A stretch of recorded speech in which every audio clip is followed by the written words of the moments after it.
right, if everyone could have a seat, we're going to start with the grower roundtable discussion. Do I have to do the clap thing that Dr. Pumper said? Okay, clap once if you can hear me. Clap twice if you can hear me.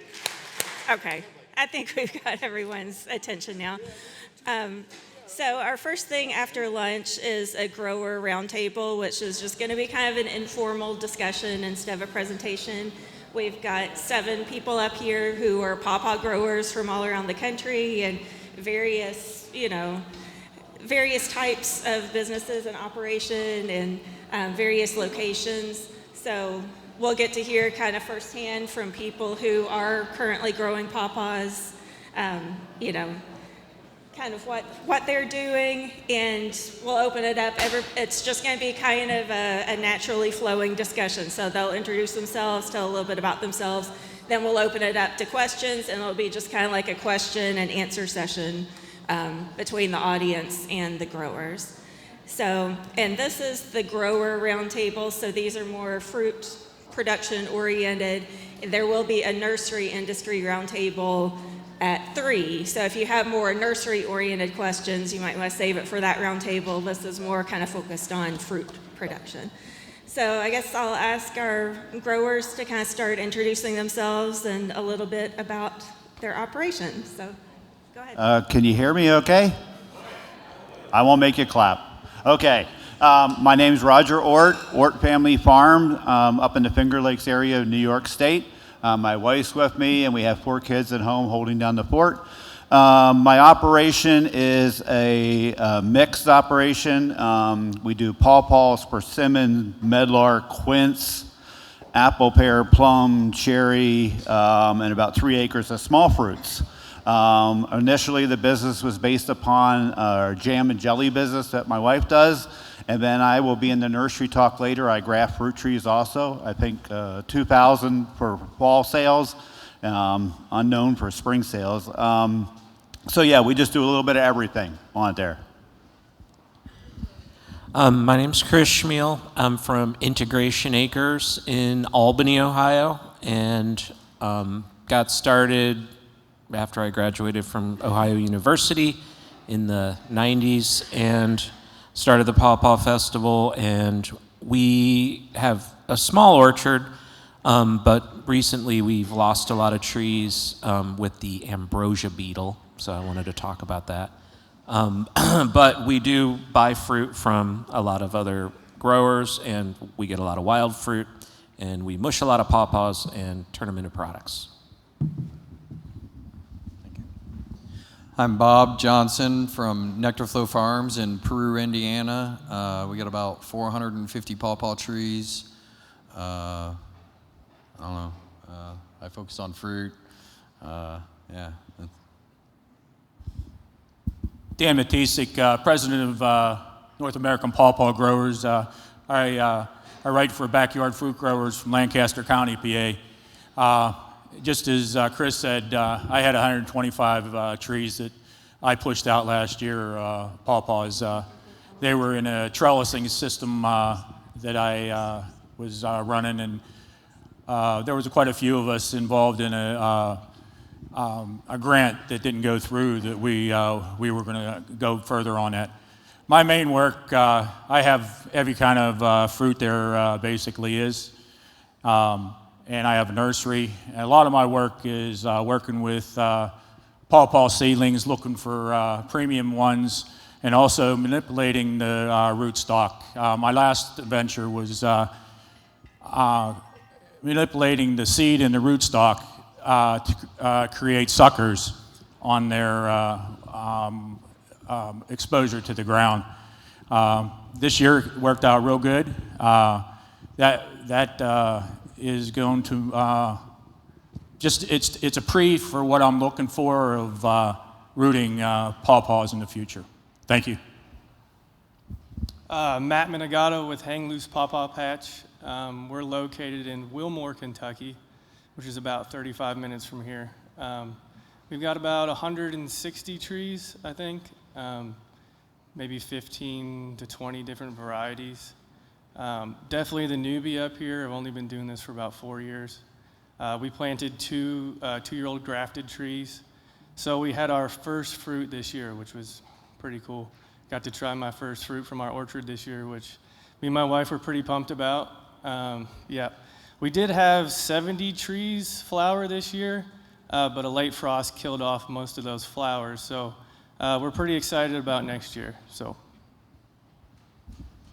I'm Marc Stadler. Our orchard is Valley View Woodlands in central Ohio. We got ours started in 2011. We were lucky enough to be part of Kentucky State University's variety trial. So I got an inside seat with some of the emerging varieties that they were developing. And it was very clear to us that Chmiel was one of the early winners. So we got an early row of those, which was lucky. We have Kentucky State University trees and Peterson pawpaws in our 1 acre, 300 tree orchard. Most of those I grafted myself, so we sell fresh fruit, mostly wholesale, and we also have a nursery license, so we graft Peterson pawpaws and Kentucky State varieties as well. Our business model sort of developed on the fly. If you're thinking about expanding your backyard or your field, you have to decide what your market is and how much energy you have, and whether you're going to be a grower to sell fruit or the trees, maybe both. So good luck. My name is Justin Husher. I own a farm called Old Husher's Indigenous Orchards. Does anybody know what that acronym is? All right, that's what I want to hear. That got started in 2020. It's about 1,200 trees right now. Back in 2015, I started 2 other urban orchards that are 45 and 45 trees. Those are, very big, very producing trees at this point, whereas the big farm is still coming up. I sell off my front porch. I sell out every day. I sell fresh fruit all the time.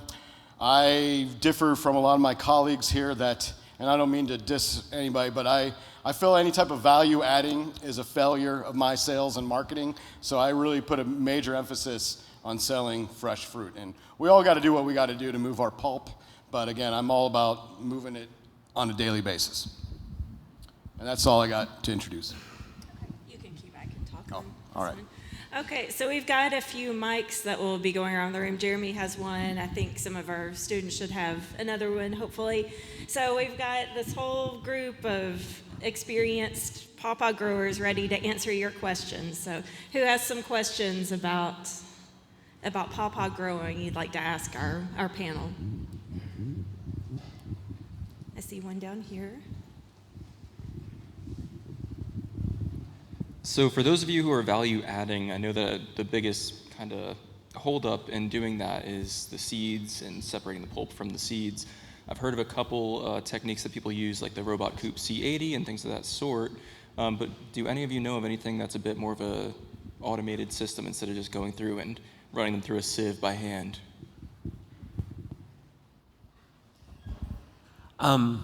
Yeah, I mean, we have that small version, but then we have a bigger version. But we still take all the skins off by hand, unfortunately. So we were hoping to get a grant to help make some progress on that. But the grant environment right now is a little disruptive. So unfortunately, even though our proposal scored high, it did not get funded at this time. But hopefully one day someone can figure that out, because it's hard on people, carpal tunnel, and it's really hard to do thousands and thousands of pounds like that. So I did an experiment with the C80, and I ran, cut it in half, skinned it. So at that point, it's pulp. It's the fruit and the seeds together. And run that through, and you get puree. And I portioned that up and froze it like that. And then after I was done with that, I cut them in half, and I chucked whole halves in, skin and all. And when it came out, it oxidized a lot faster. It was slightly orange, but then it would rust super fast. So there's that. So that's maybe taking a step back. Let me see by show of hands, how many of you all sell, process pawpaws, to freeze or make value-added products? So just the two of you. The rest of you are just selling fresh fruit. You will. So Matt will be processing. So yeah, Chris and Bob are processing. So the rest are just fresh market sales. So can you tell us where some of your main markets are? Where are you selling most of your fruit? All of you? So I live in a town right next to Cleveland called Lakewood, Ohio, and I pick and post availability every single day on Facebook, take orders every single day on Facebook, and people pick up every single day on Facebook. And I've sold out every day since 2018, and that's anywhere from like 2 pounds, which my stuff is slow right now, to like 50 pounds, for the whole 4 or 5 weeks that I grow. Every once in a while I'll hit a farmer's market, and if I ever have a glut, I have an ice cream place that saves my day. But in general, it always sells off out on the front porch.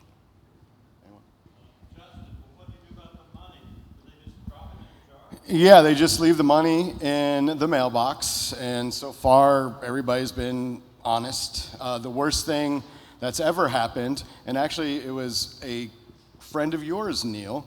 So, so you connected me with a woman from West Virginia, and again, I take orders every day, so it's not just come to my porch and pick up pawpaws. I'm buying 2 pounds of pawpaws. And one of your friends from West Virginia came up to buy pawpaws, and someone was greedy, and they agreed to like 2 or 4 pounds or something, and ended up buying like 8 and wiped it out. And I wasn't there, and my wife was there. She knocked on the door. My wife took her to the orchard. She got pawpaws. But that's like literally the worst thing that's ever happened on my porch is someone took more than what they bought more than what they said they were going to take. What's that? Yeah, that's what I'm saying. So they bought it, but again, that left this other customer that was a friend of yours high and dry, and my wife set her up.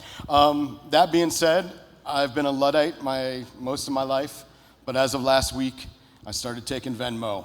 Woo. Yeah, that's all I got. Neil Peterson gave me some good advice once. He said, know your market. You've probably heard him say that, but if you live near a big city, you have more options than living near a small town like I do. So I'm fortunate that I've developed some wholesale relationships with even people out of state, and they're retailers at their own markets.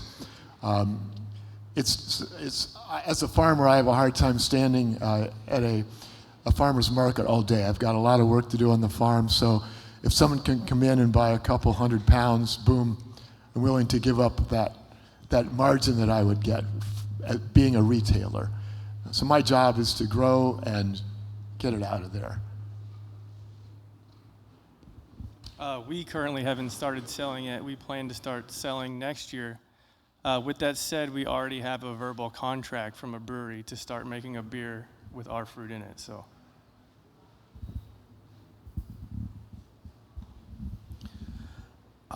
you guys want to buy some fruit? I'll sell it to you. I'll sell it to anybody. I don't actually. It's a bad year. We've had some cold weather, and this time last year I think I had 1,000 pounds. Right now I got about 80. So yeah, it's not good. But yeah, I sell to retails. I wholesale to retail markets like independent health food stores, small grocery stores, chefs, things like that. So I have a website, and we ship our jarred products and frozen pulp. And I've kind of gotten away from fresh fruit just because it's just too much to handle with all the other stuff that's going on. And the Ohio Pawpaw Festival, that's the place I sell a lot of stuff. And we sell to a lot of breweries. And we have bulk packages. We have like buckets, and then we have the small packages. And yeah, we got wholesale accounts for jars of jam and salsa and all that kind of stuff. So our bulk buckets are 5-gallon buckets, which weigh 35 pounds. So, and in a good year, our best year, like we have the capacity to freeze about 15,000 pounds. So. For us, if there is any pawpaw harvest, it all goes to the farmer's market. Maria does small batch jam production of whatever we have a crop of. I think she peaked at about 7,000 jars by herself, so I don't press her that to make her do more. But yeah, fresh sales at the farmer's market. I think for us, the farmer's markets have actually increased. We do two. We actually just gave up one because they grew to the point where we couldn't supply enough fruit for both of them. But at least double, if not triple, for market sales for us. I think I did see a question down here. Comment on processing equipment small scale. KitchenAid made a colander for their tabletop K5A mixer, the ordinary large size mixer. I don't think it's available anymore, but I did see them on eBay. They have a drop into the mixing bowl with a flat screen on stainless screen on the bottom, and then it had a planetary spring-loaded wooden paddle that turned around in there, and that would be good for relatively small scale, but not hand done for processing. And I did see that they found them available on eBay. I've not actually used it because I only got thinking about it that my mother had one of these from 40 years ago. So I'm not sure, how available they are anymore. One other question, I don't think any of you growers maybe have this experience yet, how to renovate trees that are too tall, growing on, particularly along Wood's Edge, and they're like 30 feet high. Is anybody had any experience with that? Top it. Just pick a spot and top it. I keep my trees about 8 foot tall, and I'll let them grow up to about 12 foot to 15 foot before I cut them back down to 8 feet. I've been in the woods. I started foraging. I've been through woods a lot, and you'll see a summer storm come along and drop a tree out of the canopy and land in the middle of a wild patch, and it just breaks everything off, just randomly and jagged. And then next thing you know, there's a very vigorous growth surrounding those breaks because the pawpaw can take it. Clean your instruments before you do stuff. Don't carry disease from tree to tree. That's about it. But yeah, you can top it. There's people that say don't cut more than a third of a tree at a time, but I do.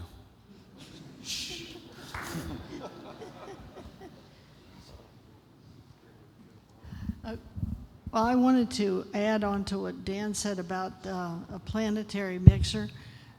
I saw something on the web, and this is not for large batches, but perhaps you could find something like it in a chef's equipment area. I use a Ninja processor with a plastic blade, and it will not cut those seeds.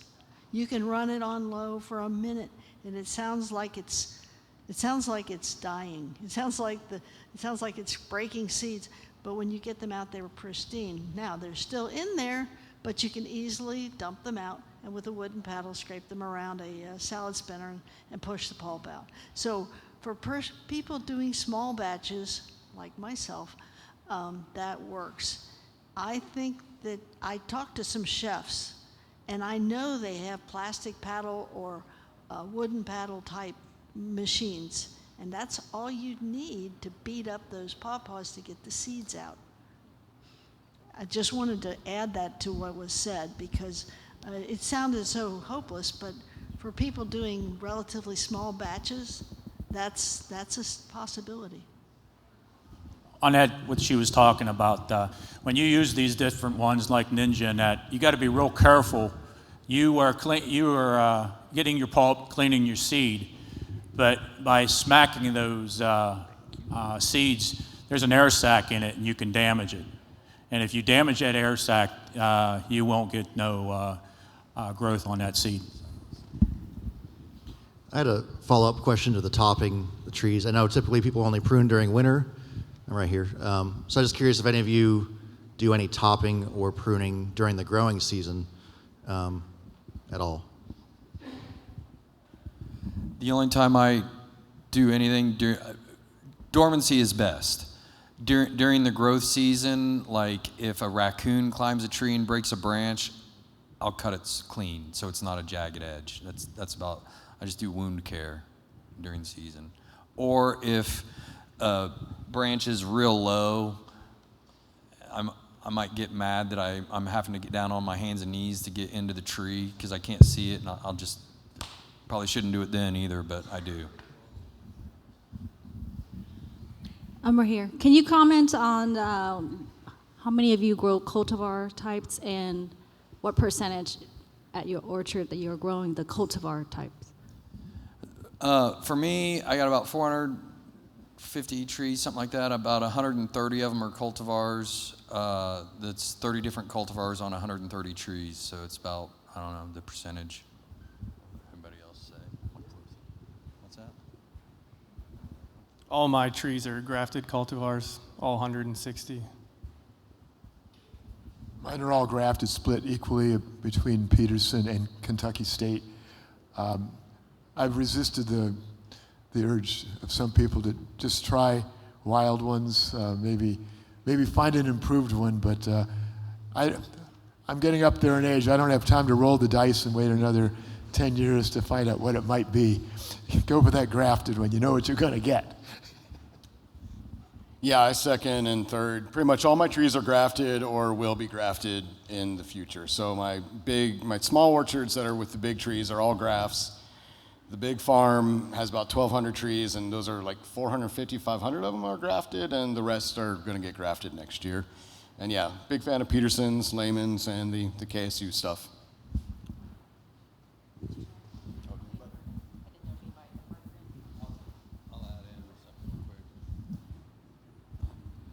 On the wild versus grafted, there's a couple trees. I have some, three-quarters of my orchard is wild. A lot of them do well. A lot of them are large. There are some that are tiny, and I flag them. Last year, I flagged a few that were tiny for removal. And mid-harvest season, I got frustrated with picking up all these because I clean my orchard floor at all times. I don't want trash on the ground drawing everything in. And so if it's this big and trash, I pick it up and throw it away outside the orchard. And last year I cut down 3 trees in the middle of harvest with a chainsaw because I was just tired of picking up all the fruit that they were dropping. It's easier to drag one trunk down the road than it is spinning on your hands and knees picking up everything they're dropping.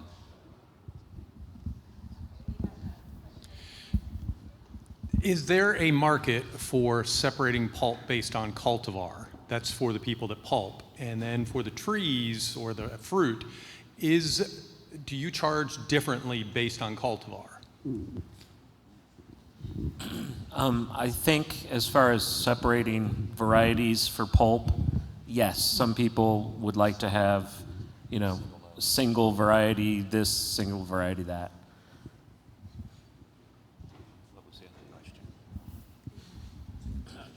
We don't do any pulp yet because my trees are fairly young, but when we do have some fruit, it just goes to market, and we don't differentiate. We might have it marked by variety, but I don't charge differently per variety.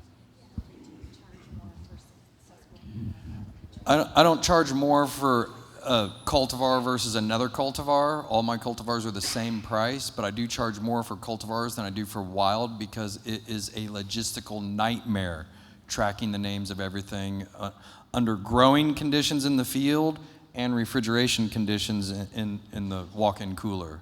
You got to keep that all straight in the sort, and that's time. Okay, so we have one question over here, then we'll get you next.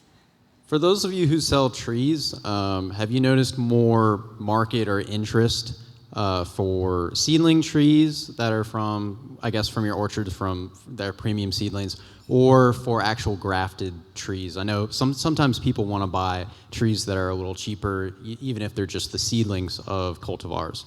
So I was just curious about that.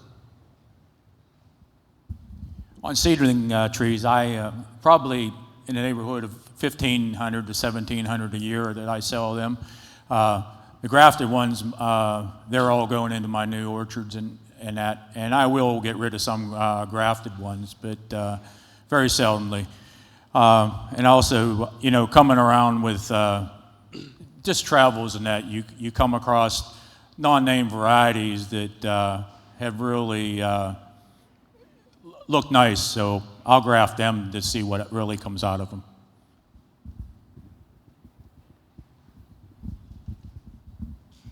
We graft about, I think it was about 500 this year, all named varieties. I graft for KSU and Neil.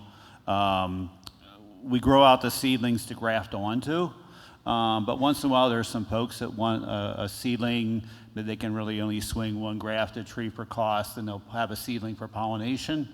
I usually let it up to the customer, try to get them two nicer varieties of grafted, but you know, sometimes they want to save a little money and put a seedling in with it. Totally up to them on there. But I grow my seedlings just to graft on too. Anybody else? Okay. So I think we have a question here, then we'll have another one over here. So go ahead. Okay. My wife and I have an orchard of over 100 trees in western New York. And this year we had our first experience with ambrosia beetles. So I think it was Chris had mentioned you were having some issues. So I have a multi-phase question. Like to know how many of you had issues with ambrosia beetles and what do you do for mitigation? And also if you've used ambrosia beetle traps, or do you feel that that just calls more of them in? Well, I can't say I know any answers to this ambrosia beetle, but I've just, we've had a lot of these intense rain events where we live, where, you know, it rains for like 10 days straight. And this kind of started, I don't know, maybe like 7 or 8 years ago. And then I just was sort of communing with my pawpaw trees, and I was like, ooh, they're not looking real happy right now. And then, you know, I had heard in a county south of us that people's trees were dying. And I was like, So then it started in our area, and it's not just like our orchard or anything, it's like in people's yards, in the forest, you know, so it seems to be, you know, there was a lot of tree mortality. And I've only been doing basically like cut them down and burn them, which I think is what they tell us to do. And I haven't used the traps yet. I think I talked to Cliff about this, and he said he uses the traps. So I don't know how you do that in a big regional way, but it does seem like it's slowed down a little bit now for me in my orchard. But when I replant some trees, I'm really thinking strongly about putting in some drainage underneath my trees. Like a friend of mine who grows grapes, he says grapes don't like wet feet, and so I'm kind of thinking that's what I'm going to do. Because where I live, I'm on a hilltop, and there's some sandy soil, but then there's clay. And you know, like this spring, there was days where, you know, I was walking around and it was like a sponge full of water. So it seems like that's the trend with these rain events, but I don't know the answer. I just know it kind of stinks, frankly. On the ambrosia beetle, from what I, you know, after my problem arrived, I looked deeply into it. I talked to Cliff, and if you live have a forest boundary around your orchards, the ambrosia beetle is always there, and any stress on the trees, or if you're cutting a limb off or whatever, it's going to create ethylene gas, which draws them in. My problem arose. I bring in wood chips. I brought them in, I didn't use them. I stacked them, and with me bringing that in, what really drew it in on on my orchard, you know, I didn't know if it would bother my other trees, because I have trees in my orchard that there's probably only a couple in the country that I cherish, and I didn't want to lose any of them. But one of the ways you can protect your trees is using latex paint, hydrated lime, and mixing cold-pressed neem oil in it. And then there's another product that you can mix that with it you can ask Cliff, and that's a big deterrent.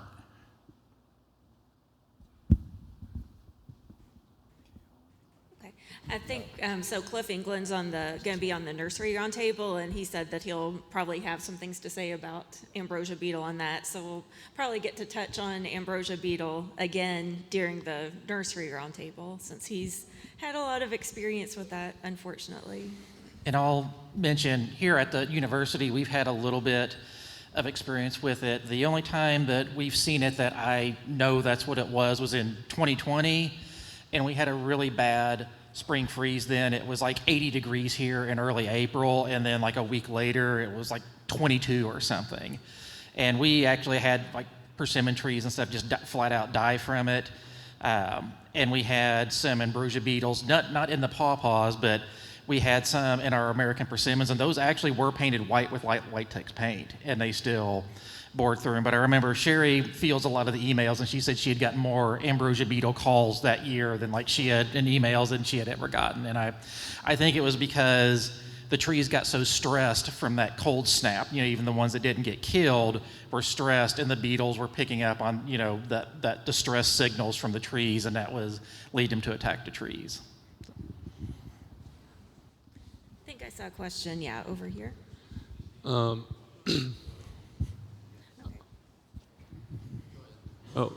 So I'm interested to kind of hear about y'all's site prep that you used prior to your orchard planting.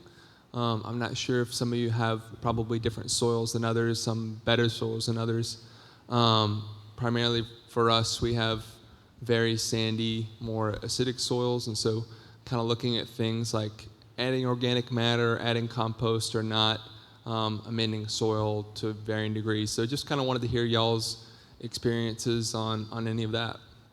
Actually, on my talk tomorrow, I'm going pretty in-depth into what I did. So, I can talk about that now or talk about it tomorrow. So, You can touch on it briefly. He's giving a presentation tomorrow, too. Yeah. So. What I did was kind of a layer system. Started out tilling the soil, added aged manure.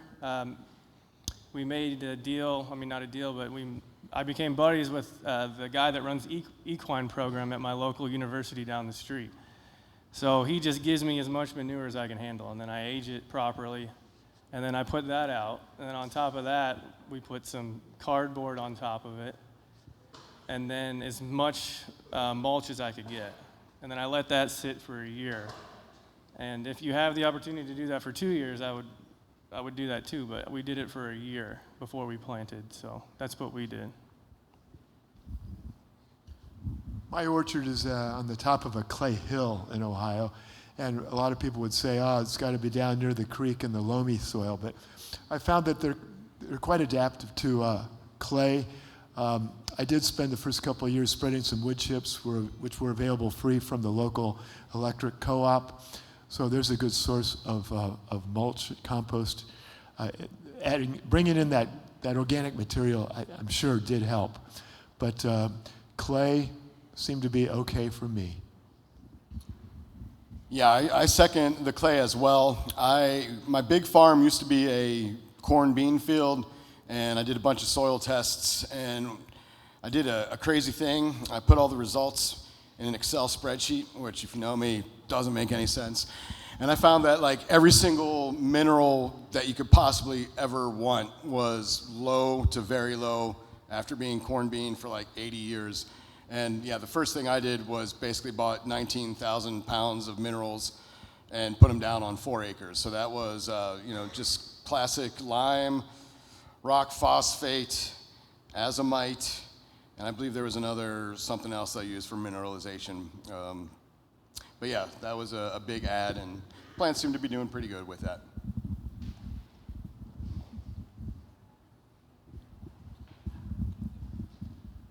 I'm just going to add in there that I used basically a compost mix with my pretty poor soil. It was just pasture land, so it was pretty poor. I know when Timothy was just out there, we looked at the planting that was just in the old pasture with the compost, and they have really a little bit more struggled. Lack of water is one of the big things. I don't have irrigation out there.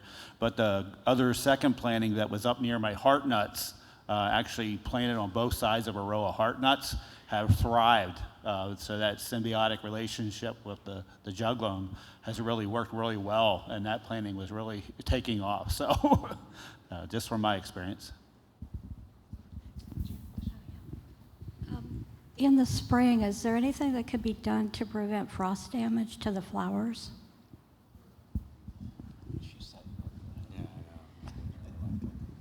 There's a lot that can be done to varying degrees of success. There's two different types of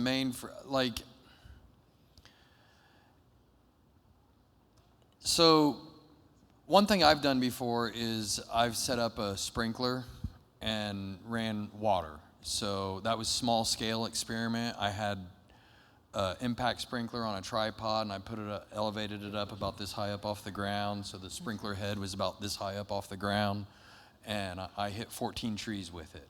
And it was 25 degrees for 2 hours and below freezing for 6 hours, and all 14 trees lived through it. When I went to the local irrigation place and inquired about what the needs are for the whole orchard, it takes about 5,000 gallons per hour per acre. So that's, if you're going to run, that's going to be in an 8-hour frost event, that's 40,000 gallons of water. And so there's issues there. And then from there, I went to looking up smudge pots, which are, you can throw used motor oil, diesel, kerosene, anything that'll burn in them, and it'll make your valley look like the Industrial Revolution, black smoke, thick. And then I went to cleaner natural gas. I found these orchard pot heaters that were cast iron, little shaped like ziggurats that were about 3 foot tall. They put a little candle flame in each one. You got a black pipe, your orchard for gas line. Just the gas line would have ran about $8,000 before I bought any of the little cast iron pots, and then you'd have to store all those. What I ended up settling on eventually was a machine called the AgroFrost Frost Guard Revolution S20. It's a mouthful. It's out of Europe. I think they make them in Japan, but the company's out of Belgium. And I got 4 100-pound propane tanks on the side of this machine, and it'll burns 23 pounds an hour, which is like your barbecue gas grill. It'll suck that dry in less than an hour. And so it'll run through 400 pounds of propane in about 17 hours, which is about $20 an hour to keep your flowers. But I've had it run through 22-degree hoarfrost. That was 6 hours of 22 degrees. Bob, what does that cover? How big of a space? It's 0.7. It's in Europe, so it's 0.7 to 1 hectare, which translates to 1.47 to 2.5 acres.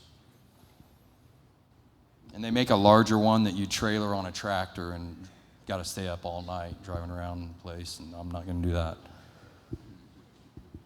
But yeah, there's other low tech. I've not tried this, but I've heard you can mow your grass real low, and that way the radiation from the earth is not, the sun hits the ground evenly, and it's not shaded by the tall weeds. So you mow real low, and then you saturate the orchard to like 6 to 9 inches in water, like to where it's moist to 6 inches to 9 inches, and that, basically you fill up the water holding capacity without flooding it. And then you do that before the frost, like the night before. Any other comments? That is a good question. I think there's a question over here, and then we'll have another one over here. As growers of all different ages and different stages, be interested in hearing your opinions about the use of and what you might actually use for herbicides in your orchards, and if you have any concerns about any specific herbicide usage that you might see or have seen so far. I mow and manually pull weeds. I spray nothing other than certified organic fish emulsion. I spray no herbicides on my property. I'm organic. I mean, there's no reason why to be spraying any kind of herbicides, especially in a pawpaw orchard. Same. Don't spray anything. For my first couple of years, when my trees were young, I did use glyphosate Roundup to clear the grass and weeds. I've gotten away from that using more mulch and mowing and unfortunately some hand weeding. But that does raise the question of what Kentucky State is doing now, because when I started my orchard, you were using glyphosate.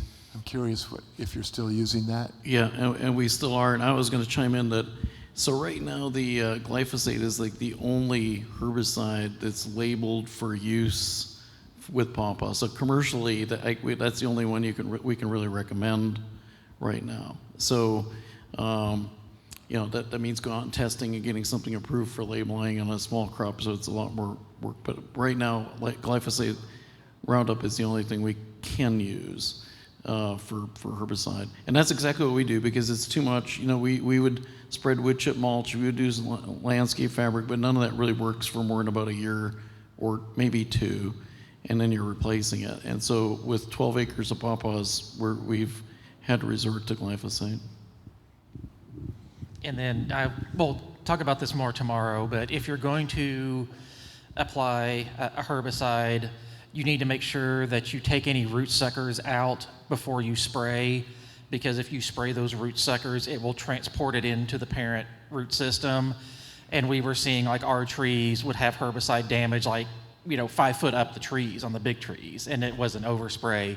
So we go through and take the root suckers out a day or 2 beforehand, and then let that cut stem callus off, so then you're not spraying on a freshly cut stem, which you don't want to do also. And then do it that way, because if you've got root suckers there and spray, it will take it up and you will damage your parent tree.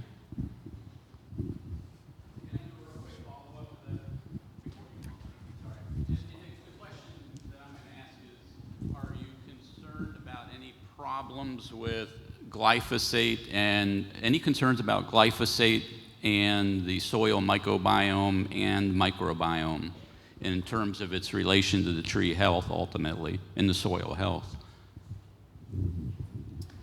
Yeah, so I'm herbicide free too, and yeah, I'm concerned about all the biomes, my gut biome, the soil biome, my brain biome. I don't like any of that stuff, so that's my concern. But, we do what we do. Any other comments on weed control, herbicide use? I guess I'll add, that orchard out there has been sprayed for 20 years with glyphosate, and the trees are still, they're starting to decline just because they're so old, but we haven't seen any issues like it looks like it's damaged the soil or anything. So. Okay, I see we have a question back here, and then we'll... Yeah, since we're talking about soil amendments, I was wondering if any of you practice the use of biochar, and if you see any results, and how long it takes to see results, if you see any. Could you repeat that or get a mic to him? Yeah, since we're on soil amendments, I was wondering if any of you practice the use of biochar, and have you seen any kind of success using it, and how long does it take to see any results, if any? Well, I don't use biochar, but I brain farted a couple minutes ago, and I was like, there was something else. The other thing I ended up using was humates, which is kind of like, from what I understand, a really simple form of coal. So it's there to put a bunch of carbon into the soil, which it's pretty analogous to the biochar. So that was my 4th amendment that went in the soil. And again, it's mostly, we're trying to add carbon at that point. So it's not biochar, but it is the 4th Amendment, and just want to throw that out there. Is it already pre-charged, or do you charge it yourself? No, you don't charge the humates. It's not exactly like biochar, but it's mostly for a carbon source, and you use it very, very minimally. You don't go as big as so many other things. So I'm sorry, I'm just throwing that out there after you mentioned biochar, and I remembered the Fourth Amendment. Humates are a form of geological stable carbon that lasts for 1,000 years. It drives mycorrhizal production really well. He has a better explanation. So, and I've got a quick, someone left their phone in the men's room, so if you are missing your phone, it's up here. I suppose on biochar I have more questions than answers. It is a product of sludge, is it not? Is biochar? Or anything. Burned anything?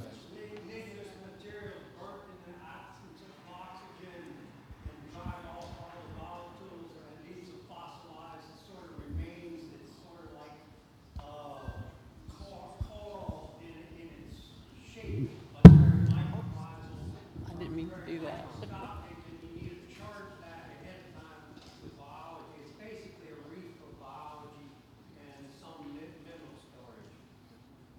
I've used biochar for years. I also make my own.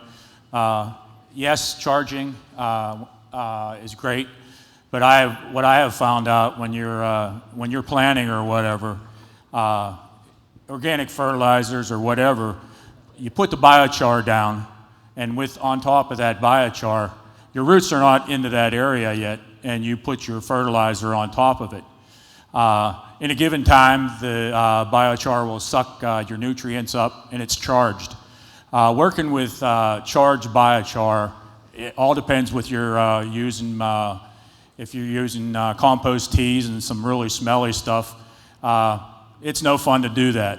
It's easier to pour that in a hole on top of the biochar, and I can do it much faster. Okay, yeah.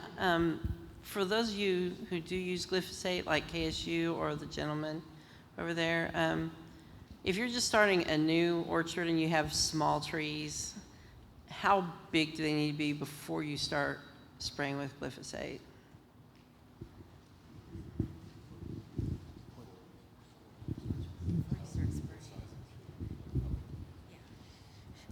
I can answer it on our behalf. So we will start spraying pretty young. We have started putting like short, like those like Tree Pro tree tubes, like the 12 inches around the tree, just to prevent overspray. But we start spraying basically after we've planted the trees out. Now usually they're 2-3 foot tall when we put them in.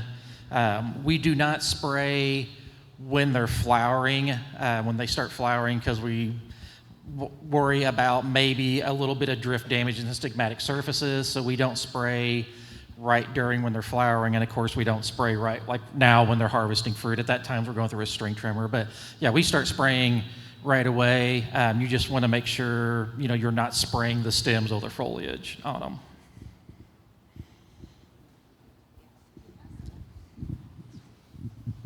Back to frost protection, good micronutrition, and with the addition of urea sometimes to get it into the plant, has shown for many years for a lot of people to give 6 to 10 degrees freeze protection. And that, lots of other fruits, so I don't see any reason why it wouldn't work. With pawpaws, the simplest and easiest thing to use is solubilized seaweed, and T.L. Sen did work in Clemson back in the 1960s to show for frost protection just with soluble seaweed. An observation from a friend just 2 days ago, was talking to him about whether he had much pawpaws set this year, because a lot of mine had really bad freeze damage, which I didn't spray them because I'm just picking somebody else's property. But on his, he noticed that he had some sort of small larval damage in the flowers and had a lot of loss, and he thinks it looked more like a beetle larvae than a Lepidopterus larvae. Has anybody observed that? And could it be that those beetles that are actually pollinating are then laying eggs in there to damage the fruit and flower? So that is pawpaw peduncle borer, which we'll talk about tomorrow in our talks first thing in the morning. But basically, it's a little small moth, and it lays its eggs in the flowers, and then the larvae feed on that peduncle. So we've also found out that they get in other parts of the tree that we've looked at, and I'll talk about more about tomorrow. But what you're seeing of those little larvae in the flowers in the spring is pawpaw peduncle borer. Well, it's actually 2:00, so Bob has a comment you'd like to When, make. when you mentioned the kelp for frost prevention, I tried that. I had, or the seaweed, I had no success with it. And I also tried a saline spray, and I had no success with that. I'm not saying that it doesn't work, because I read that it did work, but for me it didn't. Kelp is not going to give you a whole lot of degrees. Right. It will, the longer you get it on ahead of time, the more you get filled up with micronutrients and sugar in the cells, so it lowers the freezing temperature. And it also knocks out the Pseudomonas syringae bacteria, which are the nucleizing agents for the frost crystal. Let's go, guys. I think I saw there's one more question in the back. Thank you. Or no, I thought you raised his hand. I know I saw it. This is different topic, about pawpaw. I'd like to know whose grower also have pawpaw more than 15 years old, 20. How do you renew the tree? Can I using the same apply to apple and pear? So I cut some of the older part of the tree, will they regenerate it again and have a good production? And what's the way to do it? And I'm in zone 4B. So most of the time, kill those trees by cold weather. Anyone have older tree here? Yeah, I mean, I guess if any of you guys want to weigh in before I do. How old is she talking about? Rejuvenating older trees, basically. I think she's is that talking about your question? 15 if you plus year old have, trees. 15, 20 plus 15, year old 20. trees that kind of start to slow down. How do you? The tree is right now rejuvenate 30 those? feet tall. Okay. Does anybody want to comment? I think Chris has a comment. Yeah, I just noticed as they aged, they just weren't being productive. They were starting to die, so I've just been cutting those down and starting over. So I don't have a great example for you. Sorry. Besides that. And another comment here, the younger tree more productive. I have few selected tree producing 2-pound size pawpaw when they're younger, under 10 years old. When over that age, they don't produce same size. You don't get more pawpaw, but less pawpaw, but they're smaller. So do you think I didn't fertilizer or something I can do, or cut it back? And the problem we are in zone 4B, I cannot put any fertilizer. Otherwise, they were not going to be hardy enough go through the winter. So I guess, we've got trees that old here. We've got a decent amount of trees. So, the normal lifespan of a pawpaw tree is about 20 years. They're about like peaches. So when they get to 20 years, they're getting towards the end of their natural life expectancy. You can prune them back to try to reinvigorate them. We've done that here. I joke with Dr. Pomper, we've got a block of Atwood trees we used to get budwood, and they're getting pretty old. And so I pruned them way back, and I told him, I was like, they're either going to reinvigorate or they're going to die, one of the two. And 4 of them reinvigorated, and 1 of them died. So you can prune them back to try to reinvigorate them. When they get 20 plus though, yeah, they're going to start declining, the fruit's smaller, and they're just getting towards the end of their lifespan. So you've not done anything wrong, they're just getting towards the end of their lifespan.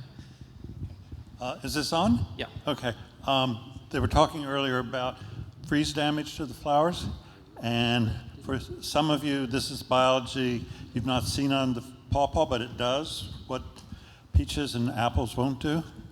They have secondary little flower buds under the main primary flower bud, and typically that flower bud doesn't expand and grow, right? Because there's a primary. But I've seen and even done experiments where if the primary flower, so here's the anecdote. I went through and I stripped off all the flowers on a row of pawpaws, which was easy to do, just running my hands down the branch and strip off all the flowers. And I went back a week later, and those trees were all in full bloom again, because the secondary flower buds now grew and bloomed. So this is it's not quite the answer to when you get freeze damage, but it's not something that you'll see happening in apples, you know. So you can still have some fruit crop after a freeze. I'll add in, 2020 we had basically what you call 100% crop loss. There was still fruit out there. There was still probably a 5% crop. One of our students that did the study on pollinators, same thing, we stripped the flower buds for some of his treatments, and when he went to collect his cages, some of them, those had flowers in them, because they will, either secondary buds or they will grow out new flower buds, which is a unique pawpaw thing. So it's a little after 2, so let's thank all of our grower panel. Y'all are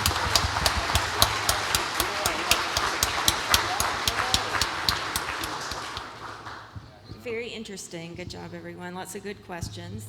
So, one small announcement. I found there's a little yellow print notebook that somebody left. I found it sitting up here on this podium. So if this belongs to you, we'll have it at the table up front. Oh, is it yours? There you go. Yeah, I don't want to steal the trade secrets.